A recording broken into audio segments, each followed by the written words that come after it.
Bueno, ciertamente la cuestión de género tiene una agenda propia, pero por otro lado todos los temas merecen tener perspectiva de género. Es cierto. Cuando uno analiza cuestiones de transporte, de medio ambiente, de tiempo libre, si lo hace con una perspectiva de género, puede enriquecer la vida de toda la sociedad.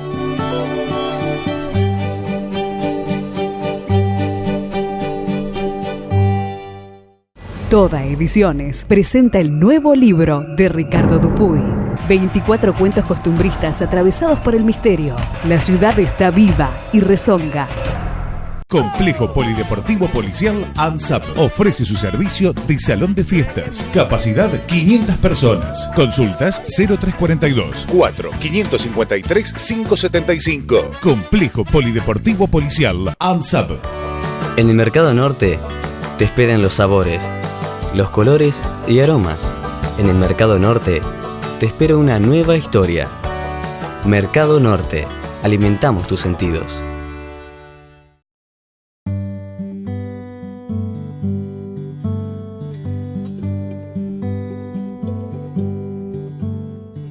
Inquieta. Desde muy joven, cuando comenzaba a defender sus ideales desde el centro de estudiantes de su escuela en Esperanza. Su búsqueda por romper los estereotipos y transgredir con los parámetros establecidos la impulsó desde el ámbito académico, llevándola a su cargo como secretaria de Ciencia y Técnica de la Universidad Nacional del Litoral. Pero los desafíos fueron creciendo y su lucha por la igualdad la convirtió en la primera mujer en estar al frente de un Ministerio de Ciencia, Tecnología e Innovación Productiva en el país. Hoy nos acompaña a iluminar tus pantallas Erika Hans. Virginia Satir es una autora y una trabajadora social, es norteamericana. Y decía, no podemos dejar que las percepciones limitadas de los demás terminen definiéndonos. Erika, es un placer tenerte y conociéndote un poco, creo que en realidad sos una persona que te mueves en diferentes ámbitos y tratás de romper con los estereotipos de ciertos círculos que son muy marcados, como el académico y el científico. ¿Es así? Bueno, el hecho de moverme en distintos ámbitos realmente siempre fue una tentación en mi vida. Me gusta esto de estar en el CONICET o en la universidad, pero también de ser una mujer política y de poder estar en una marcha feminista de un 3 de junio, de un 8 de marzo. Y no encuentro en eso contradicciones. Me gusta más bien encontrar esa fluidez entre los distintos círculos que vos bien decías, que a veces pueden parecer muy estructurados, muy cerrados sobre sí mismos, pero que en realidad están todos en conexión. ¿Sos de Esperanza? Sí, soy nacida en Esperanza. ¿Estudiaste en una escuela técnica? Sí, soy técnica química de la escuela ENET, ahora se llama EET, pero es la José de San Martín de Esperanza. Y contame un poco de aquella época. ¿No deben haber habido muchas mujeres que estudiaban en una escuela técnica algunos años atrás? No, hoy en día hay 40% de chicas en esa escuela. Cuando yo iba éramos 5 sobre 250 estudiantes. ¿5? Sí, distribuidas en todos los cursos, por supuesto, de primero a sexto. Y sin duda, a una edad tan temprana, tan corta, uno tiene 12 años y llega a ese lugar donde todos los estudiantes son varones y donde todos los profesores son varones. Sin duda marca la forma en que uno se relaciona entre los géneros después durante toda la vida. Es como que la mujer se tuvo que adaptar ¿tuviste que adaptar al ambiente masculino? ¿O? Sí, sin duda. Sí, pero aparte también los lazos entre las mujeres fueron muy importantes. Mi mejor amiga al día de hoy la conservo desde la escuela secundaria. Juntas pasamos esos 6 años. Por supuesto también hice muchos amigos varones, pero el lazo más fuerte que me quedó es con una mujer, que es mi mejor amiga. ¿Y fue en la secundaria donde empezaste a militar políticamente o después en la universidad? Nosotros constituimos el primer centro de estudiantes de la escuela secundaria cuando volvió la democracia. Yo estaba cursando la escuela secundaria en el 83, estaba en segundo año, y formé parte de una de las listas que ganó el centro de estudiantes. No estaba muy politizado ese centro de estudiantes, era un abordaje más bien totalmente efervescente, ingenuo de lo que era militar, constituir una comisión directiva de un centro, pero sí, desde ese momento tengo ese entusiasmo. Y en aquel momento, ¿qué era lo que querías o soñabas ser? Bueno, en ese momento yo siempre pienso que mi gran dificultad fue elegir una carrera, porque me gustaban muchas. Mi papá era periodista y yo quería ser periodista. Y también me gustaba mucho la investigación, lo que yo me imaginaba que era la investigación. ¿Por qué decís lo que me imaginaba? ¿Resultó ser otra cosa con el tiempo? No resultó ser tan distinto, pero tampoco la tenía tan clara en ese momento, que era trabajar en un laboratorio. En ese momento a mí me gustaba la microbiología. Y bueno, terminé definiéndome también por una cuestión de cosas que se dan en la vida. O sea, no había periodismo en Santa Fe en ese momento, y irme a Rosario estaba fuera de las posibilidades de mi familia, de bancarme en Rosario tanto tiempo. Y bueno, venir a Santa Fe era más fácil. También tuve una beca para estudiar, una beca de residencia, que todavía existen esas becas. Son becas donde los estudiantes no paguen el alquiler, ni sus familias, lo pagan a veces las municipalidades, a veces algún banco, a veces alguna institución, fundación, y la verdad que eso fue un gran empujón para que yo pueda hacer mi licenciatura en química. Licenciatura en química, fue la definición casi por descarte, por lo que me estás contando. O sea, ¿te gustaba, pero...? No, me gustaba mucho, pero ¿sí? Me gustaban muchas cosas. Exacto. También me gustaba mucho la literatura, pero no quería ser profesora. Después soy profesora, soy profesora Terminaste siendo universitaria. profesora. Sí. Pero bueno, yo creo que tiene mucho que ver en las definiciones de vida, las oportunidades, la suerte, los caminos que se van abriendo, otras puertas que se cierran, y finalmente uno con eso construye, ¿no? Y llegaste a Santa Fe. Bueno, Esperanza no está lejos, son 40 kilómetros. Llegaste a Santa Fe y empezaste a estudiar. Y seguiste militando. Sí, el primer año prácticamente no milité. Yo estaba muy interesada en participar. Y bueno, en mi segundo año, cuando ya tenía 19 años, uno de mis compañeros, que después fue mi agrupación política, me fue a ver a mi casa para decirme si quería firmar los avales de una lista. Y bueno, yo acepté con gusto, cosa que lo sorprendió, porque siempre hay que hacer todo un trabajo de convencimiento, y yo al contrario, estaba muy esperando de participar en algo. ¿Siempre en el socialismo? Sí. Bueno, y sí, nunca más se cortó ese vínculo. ¿Y ese vínculo de dónde surge? ¿Por qué el socialismo? ¿Por qué no otra agrupación, otro partido? Bueno, a mí me gustaba ese grupo de personas. Ya había votado al socialismo en Esperanza. En ese momento se había armado una lista para intendente que bueno, sacó muy poquitos votos. Pero en Esperanza existía un partido socialista que también me caían bien. Y bueno, fue cuando se acercaron a hablar, rápidamente me sumé y me gustó. Era un grupo humano en ese momento excepcional. Sí. ¿Era el MNR? Sí, 7 Jefes se llama la agrupación. ¿Nunca pudiste cambiarle el nombre a 7 Jefas? Vos sabés que era uno de los cantitos que nosotras les cantábamos a los varones de nuestra agrupación, porque cuando ganamos por primera vez el centro, habíamos ganado gracias al liderazgo de 2 mujeres que habían tenido la Secretaría de Prensa y la Secretaría de Cultura de la agrupación del Centro de Estudiantes. Y habían hecho muy buen trabajo y ganamos gracias a ellas. Entonces nosotros le cantábamos eso y les decíamos que de ahí en más nos íbamos a llamar 7 Jefas. Pero mira qué premonitorio, ¿no? Después terminaste trabajando, o terminás o estás trabajando hoy día con la cuestión de género, pasa a ser un tema importante en tu agenda. ¿Lo pensaste alguna vez así? No, yo siempre la cuestión del feminismo fue una cuestión que venía junto con la militancia socialista. Realmente no sé en qué momento empecé a por ahí poner más acento en la cuestión de género. En realidad sí creo que sí sé, fue a instancias de una invitación que me hicieron los matemáticos argentinos, Liliana Forzani, a dar una charla en la conferencia de la Unión Matemática Argentina que se hacía en Santa Fe. Y era una conferencia de género. Y ahí empezó, digamos, una fuerte militancia en lo que es la academia para que esta cuestión se empiece a jerarquizar. Y hoy en día he dado charlas sobre este tema junto con Dora Barrancos, con Diana Mafía, que la verdad que me han honrado muchísimo. No puedo creer hasta el día de hoy estar sentada en las cabeceras de esas mesas junto con estas mujeres. Qué maravilla, ¿no? Sí. ¿Y te fuiste a Francia? Sí. ¿Y qué pasó? ¿A qué fuiste a Francia? Contame. Fui a hacer mi postdoctorado. Ajá.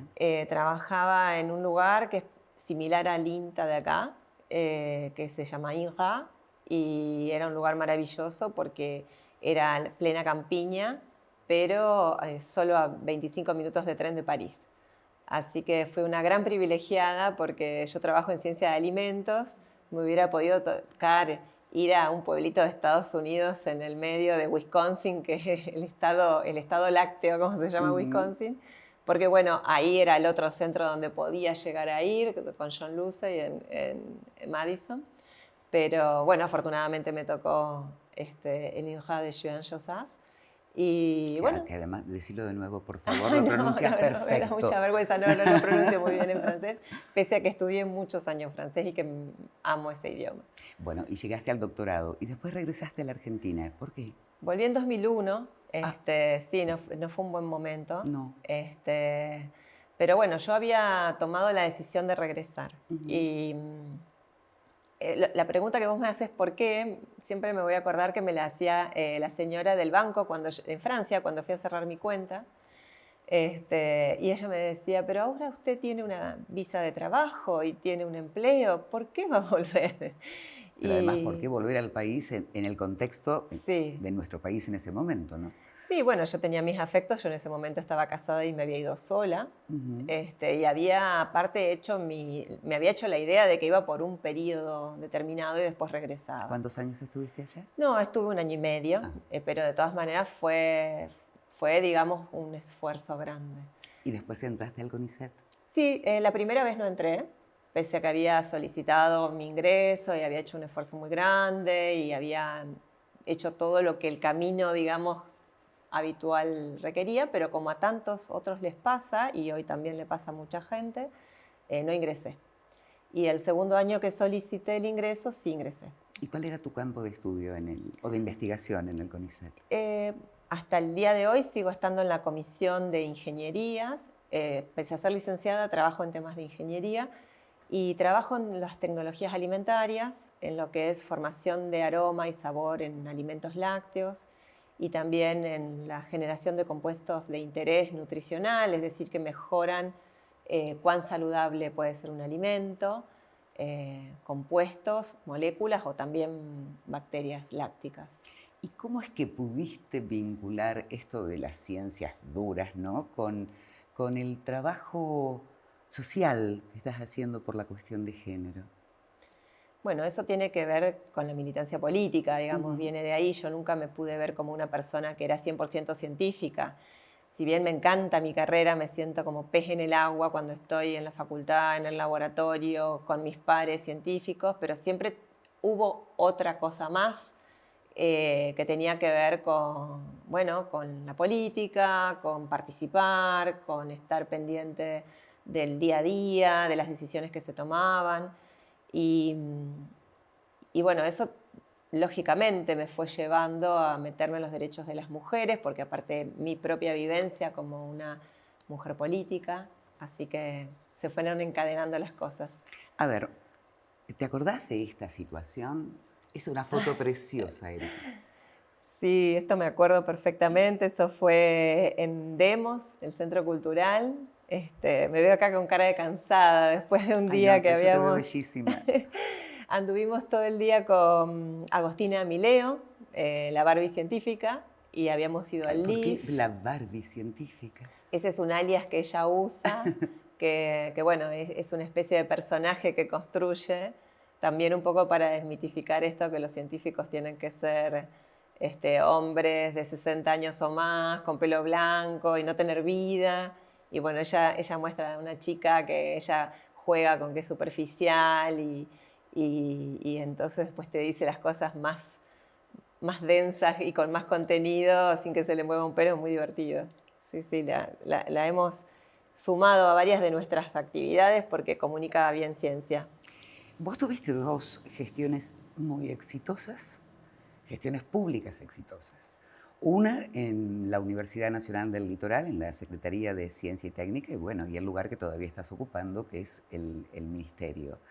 ¿Qué rescatás de cada una de ellas y qué te queda pendiente o te quedó pendiente de hacer en esos lugares específicamente? Bueno, en la universidad, la verdad es que yo tuve el enorme privilegio de haber sido funcionaria en la Universidad Nacional del Litoral durante tantos años, 8 años casi, 7 años y 10 meses, y la verdad es que se pudo trabajar muy bien. Durante ese tiempo yo sentí que pude participar de tomas de decisiones, del plan de desarrollo institucional, el planeamiento se trabajó que realmente de ahí me llevo a haber aprendido muchas cosas de políticas, de diseño de políticas, de planificar, de evaluar. Fue un privilegio realmente. Hicimos una evaluación de la ciencia de toda la universidad que nos dio un trabajo terrible, pero del cual estuvimos muy orgullosos también. Bueno, ahí también empecé a trabajar mucho género. Cuando se reformó el estatuto de la universidad en 2012, introdujimos cuestiones de género como la cuota de género en las elecciones por lista. En el PDI se logró instalar en el Plan de Desarrollo Institucional, porque hablamos con siglas y la gente no está familiarizada. Pudimos poner objetivos claros de igualdad de género. Y con respecto a mi rol actual como ministra, la verdad que fue un entusiasmo enorme recibir ese desafío, porque si bien, como yo te decía, uno se siente como pez en el agua dentro de la universidad, es el ambiente de uno, la política de afuera es un desafío enorme, es otra escala, es otra posibilidad de transformar. Y ahí también tuve la oportunidad grandísima de trabajar junto a Miguel Lifschitz y a todos los ministros. Realmente muchas veces es muy difícil poder articular en un gabinete de ministros. ¿Y de qué estás orgullosa en este tiempo que has sido ministra de Ciencias? ¿Cuáles son lo que vos considerás tus grandes logros? Por ejemplo, el programa de género ciencia y ciencia. Sí, yo creo que el mayor logro ha sido poder priorizar algunos temas. Okay. Y eso se logró gracias a que en muy poco tiempo armé un equipo que es pequeño, pero es de alto desempeño. Es un equipo muy bueno, son todos profesionales, muy serios, y siendo un equipo chico, ha tenido importantes logros. ¿Pequeño por el presupuesto? No, es porque no es una planta política grande. Es un ministerio con pocos funcionarios y bueno, con un nivel de exigencia alto. Igual es un ministerio pequeño, también la planta es pequeña. Nosotros, por eso te decía, nuestra mayor fuerza es articular con los demás y poder ayudarlos con la innovación allí donde lo necesitan. Bien. Y además del programa de género y ciencia, ¿qué otros puntos destacás de tu gestión? El programa de género y ciencia, como te decía, está muy articulado, está transversalizado en otras cuestiones. Y nosotros tenemos un planteo muy ambicioso que lo llevamos a cabo durante los últimos 2 años de gestión, de impulsar en Santa Fe la transformación digital 4.0. Eso es innovación tecnológica pura, ¿no? Sí, y es muy desafiante también para un entramado productivo como el de Santa Fe, que tiene tantas pymes, que van a necesitar absorber tecnología para poder mantenerse competitivas, pero a su vez tenemos ventajas porque tenemos grupos de investigación muy buenos en informática, en toma de decisiones, en ingeniería industrial, y tenemos también centros tecnológicos dentro del mismo Ministerio de Producción, la DAT, que es la Dirección de Asistencia Tecnológica. O sea, está toda la materia prima para poder trabajar en ese sentido. Y desde el Ministerio hemos trabajado muy fuerte, incluso también acá, con producción, con trabajo, con educación, para tener un programa que tenga impacto. ¿El Acuario de Rosario también tuviste algo que ver con ese tema? Sí, depende de nuestro ministerio y la verdad que es un orgullo. Y bueno, es el primer gran acto que tuve que afrontar como ministra frente a 5.000 personas, dar un discurso. Así que siempre voy a tener ese recuerdo. Pero no tenés problemas para comunicarte. No, pero es un poco apabullante salir Sí, tantas miradas. frente a tantas miradas. Sí, sí.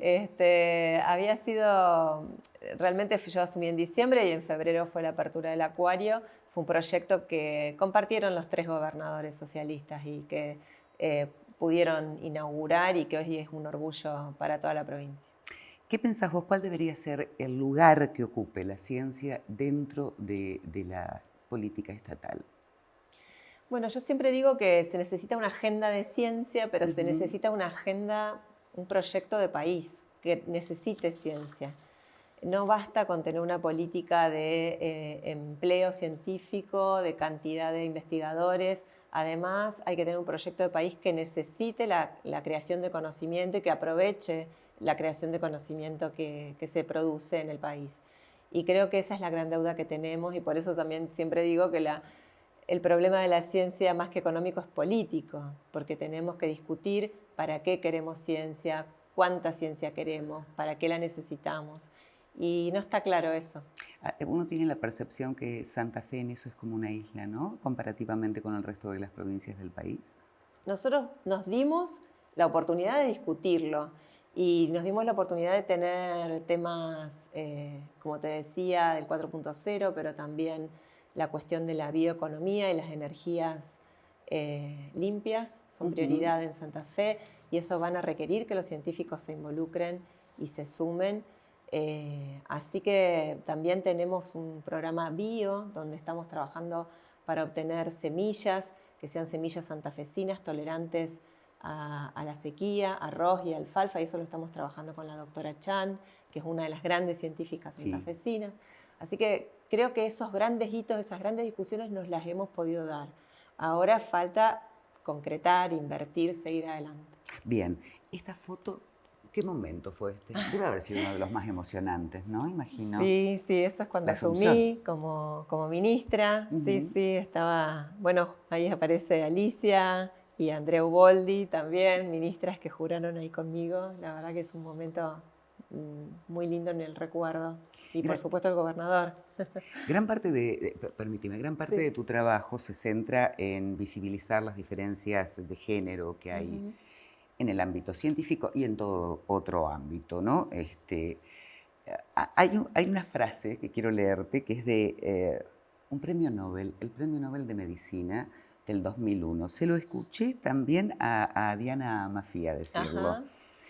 Este señor que se llama Sir Tim Hunt dijo: 3 cosas ocurren cuando uno comparte un laboratorio con una mujer.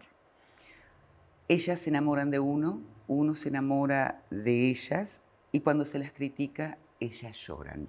Decime por Dios que las cosas han cambiado en estos 18 años desde que esta frase fue dicha.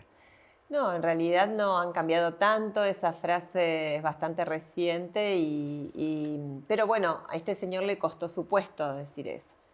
Yo creo que la diferencia con otros tiempos eran que esas cosas se decían impunemente y hoy ya la agenda de las mujeres, la agenda de toda la sociedad no tolera este tipo de afirmaciones, pero aparte cargadas con un montón de cuestiones que hablan más del quien lo dijo que de otras personas. Seguro. Porque, por ejemplo, no contempla la posibilidad que, aunque no hubiera mujeres en el laboratorio, 2 químicos se pueden enamorar entre sí, 2 hombres químicos. También.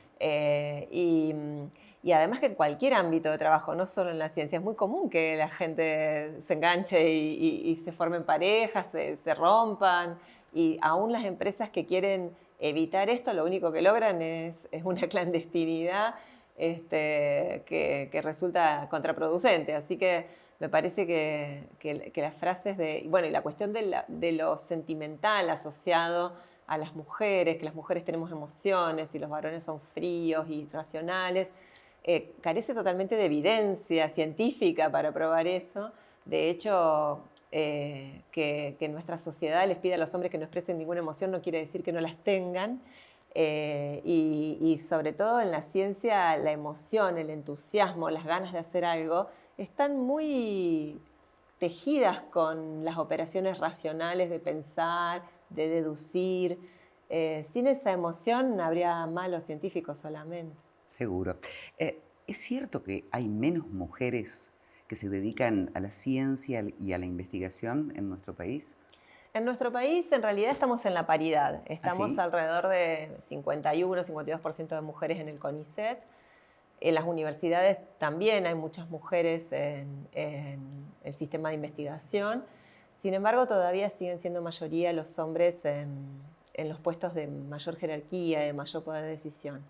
Y en el mundo desarrollado, donde los sueldos de los científicos son mejores y también la posición simbólica de ser científico está muy apreciada, ahí solamente hay 30% de mujeres. ¿Y por qué crees que es esto? Porque hay una disputa por los lugares y la siguen ganando los varones. A mi modo de ser es multicausal, por supuesto, tiene mucho que ver muchas cosas, los estereotipos, por ejemplo, son muy fuertes, pero creo que, en mi opinión personal, el factor de mayor peso es la distribución totalmente desigual e injusta de las tareas de cuidado. Eso le escuché decir a Diana Mafía, ¿no? Como que la ciencia requiere permanentemente una dedicación exclusiva, pero también la expectativa que hay sobre el rol de la mujer y de la maternidad también es de una dedicación exclusiva. Sí. ¿Es así? Sí, hace poco leí una frase que decía que el mercado le pide a las mujeres que trabajen como si no tuvieran familia y las familias le piden que sean madres como si no tuvieran trabajo. Y bueno, en ese grado de conflicto, obviamente en algún momento no se puede cumplir con todo. Lo que pasa es que lo que es injusto es que la tarea de cuidado no debería ser exclusiva tarea de las mujeres. De las mujeres. La tarea de cuidado la pueden llevar a cabo perfectamente los varones también. El propio Estado puede dar una mano con eso y de hecho cuando hay más cuidado brindado por el Estado, más jardines infantiles, más cuidado de las personas mayores, mejores asistencias, centros de día, las familias pueden gestionar mejor el cuidado y los contratos adentro de las parejas también se pueden hacer de una manera más amable. Cuando uno está muy solo y tiene que resolver, bueno, muchas veces recurre a sobrecargar siempre a las mujeres, a las abuelas, a las vecinas. Sí, pero mujeres. Pero mujeres, sí. Es cierto. Bueno, este año fuiste electa diputada provincial. ¿Vas a seguir abordando las mismas temáticas de trabajo desde la legislatura?